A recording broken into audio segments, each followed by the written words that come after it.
చాలా బాగుంటాడు సెట్లో, చాలా చక్కగా ఒక పక్క కూర్చుంటారు, సైలెంట్గా ఉంటారు.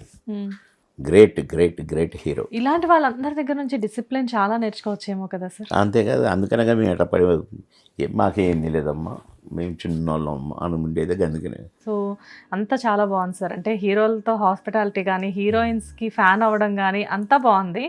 అండ్ ఎంత హ్యాపీగా ఉన్నప్పటికీ కూడా ప్రతి మనిషి జీవితంలో చిన్న లోటు ఉంటుంది. సో మీ జీవితంలో లోటు అంటే పెద్ద బాబు విషయమే అనుకోవచ్చా? 100% అది. ఇంకా నాకు ఎక్కడ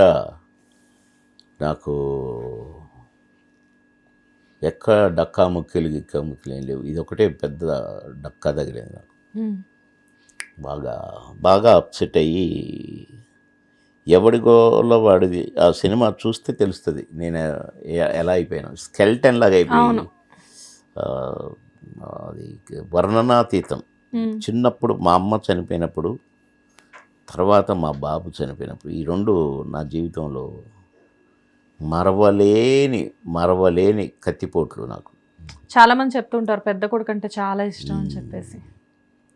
ఇద్దరు ఇష్టమే, పెద్ద కొడుకు కదా కొద్దిగా. సో అలాంటి దెబ్బే మీకు బాగా కావాల్సిన వాళ్ళకి ఇంకొకళ్ళకి కూడా తగిలింది. ఇద్దరు కొడుకులనే పోగొట్టుకోవడం జరిగింది. సో వారి గురించి మాట్లాడదాం. యాజ్ ఇట్ ఈజ్ అండి, అది ఎందుకో కానీ మా బాబు మోటార్ బైక్ యాక్సిడెంట్. అంటే ఒక అమ్మాయి సడన్గా పరిగెత్తేసరికి సడన్ బ్రేక్ వేసి ఎగ్జామ్ రాసి ఆ బాలకృష్ణ గారి ఇంటి ముందు లాన్లు, అక్కడ అంతా చెట్లు పెంచడం అవన్నీ, అక్కడ నీళ్ళు పోయటాలు అవన్నీ జరుగుతుంటాయి. లాన్లో పెంచుతుంటారు. ఆ పిల్లలు నీళ్ళు పోసి గబక్కన పరిగెత్తేసరికి సడన్ బ్రేక్ వేసి హ్యాండిల్ అలా తిప్పేసరికి స్లిప్ అయింది. స్లిప్ అయ్యి తల డివైడర్ కొట్టుకుంది. కోటగారు అబ్బాయి ఏమో పోతున్నాడు, ఒక ట్రక్కు సడన్గా అడ్డం వచ్చింది, దాన్ని గుద్దుకొని చనిపోయి. అంటే as it is motor bike మీద మా బాబు, మోటార్ బైక్ మీద కోటన్న బాబు. ఇద్దరి అనుబంధం కూడా చాలా గొప్పది. ఇద్దరిది వండర్ఫుల్ కాంబినేషన్. అసలు వీళ్ళిద్దరు కాంబినేషన్ కంటే అల్టిమేట్ కాంబినేషన్ ఇంకోటి ఉండదేమో అనే ఇలాంటి కాంబినేషన్. ఇద్దరి జీవితాల్లో ఇలాంటిదే జరగడం అనేది ఒక సందర్భంలో కోట గారు కూడా చెప్పారు, మా ఇద్దరికి ఒక సిమిలారిటీ ఉంది, అది ఇదే అని చెప్పేసేసి. సిమిలారిటీ కాదు, మేము చాలా సందర్భాల్లో 2-3 సందర్భాలు మేము ఇద్దరం ఆ టాపిక్ మీదనే ఏడ్చిన రోజులు ఉన్నాయి. అంటే దేవుడు ఇప్పుడు క్లాస్ ఫస్ట్ వస్తే, లేక ఏదైనా కాంపిటీషన్లో ఫస్ట్ వస్తే అవార్డు ఇస్తారు కదండి, రివార్డులు కూడా ఇస్తారు కదా. మాకు భగవంతుడు అవార్డు ఇచ్చాడు. ఎట్లా అంటే కొన్ని కోట్ల మందిని నవ్వించిన రాయ మీరు, కానీ మరి ఏడవాలి కదా మీరు. అందరిని నవ్వించినందుకు పనిష్మెంట్ ఉండాలి కదా. నేను ఒక రివార్డు ఇస్తున్నా, ఏడవండి అని నా కొడుకును, మా కోటన్న కొడుకును చంపి మేము ఏడుస్తుంటే చూసి సంతోషించుండు అని చెప్పేది నేను. కోటన అన్న, మనం ఇంతమందిని నవ్వించినాం కదా, ఏంట్రా మనకు ఇలా అయింది అన్నాడు ఒకసారి. మనం ఇంతమందిని నవ్వించినందుకు దేవుడు మనకు రివార్డు ఇచ్చిండన్నా, ఇంతమందిని నవ్విస్తారా అని కాసేపు ఏడిపించి చూసిండు.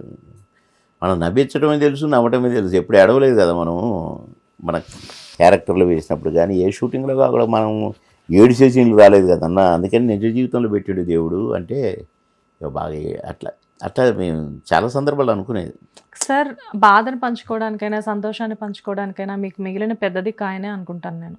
అనేం కాదు, మేము మా ఇంటి విషయం ఆయన దగ్గర నేను చెప్పేటోడు కాదు, ఆయన ఇంటి విషయాలు నాకు చెప్పేటోడు కాదు. మేము ఎప్పుడు జోవియల్గా ఉండేది. ఎప్పుడు మాకు దుఃఖాలు, సెంటిమెంట్లు మాకు అసలు మా దరిదాపుకు రాలేదు. మేము ఎప్పుడు సరదాగానే ఉండేది. ఆ చనిపోయిన రోజు కంటే ముందు రోజు నేను మాట్లాడిన ఫోన్లో, కొట్టన్న గుడ్ ఆఫ్టర్నూన్ అన్నా, చాలా ఇంగ్లీష్ ఒకటి అన్నాడు. సరే ఏం చేస్తున్నావు కొట్టన్న అంటే, ఏం లేదురా, ఇప్పుడే పెద్ద అమ్మాయి చిన్న అమ్మాయిలు వచ్చారు, మనవాళ్ళు మనవరాళ్ళు, వాళ్ళతోటే కాసేపు మాట్లాడుకుంటూ ఉన్నారా. ఎక్కడున్నావు అన్నాడు. ఫలానా దగ్గర ఉన్న షూటింగ్లో ఉన్నా అన్న. ఈ షార్ట్ రెడీ అంటే, అన్న సారీ నేను మళ్ళీ చేస్తా అంటే, నేనే కాల్ చేసినాడిని. అలా నేనే మళ్ళీ చేస్తాను షార్ట్కి వెళ్ళినా. 6 గంటల ప్రాంతంలో ఫోన్ చేశా, 5:30 6 గంటల ప్రాంతంలో పడుకున్నారు అని చెప్పింది పెద్దమ్మాయి. సరేలే నేను రేపు ఇంటికి వస్తానని చెప్పండి, రేపు వెళ్ళాను, నేను ఫోన్ చేశానని చెప్పండి, ఎందుకంటే మళ్ళీ చేస్తా అన్నాను, చేయకపోతే కూడా మళ్ళీ ఆయన నా మీద డైలాగులు వేస్తాడు, ఏంట్రా ఫోన్ చేస్తాను చేయలేదు అలా అంటారా? అంటాడుగా, వదలడు, కామెంట్ చేయాల్సిందే అని అన్నాను. పొద్దు గూకింది, రాత్రి అయింది, తెల్లారింది. తెల్లవారుజామున 5 గంటలకు ఫోను. కోటగారు దాని పేరు మీకు తెలుసా అని ఒక టీవీ వాళ్ళు.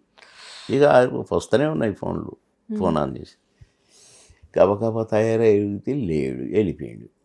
అంటే నిన్నున్నాడు, ఇలా లేడు. ఇంతే కదా మనిషి జీవితం. ముందు రోజు మాట్లాడారు. అంటే ఎందుకు చేశారు? ఊరికే మాట్లాడాలనిపించి చేశారు అంతే. నేను వేరే ఒక సందర్భం, నాకు ఒక అతను నాకు క్యారెక్టర్ చెప్పాడు, కోటగారు మీరైతేనే బాగుంటుందని. అంటే చెప్తే సంతోషపడతాడు కదా అని చేశా.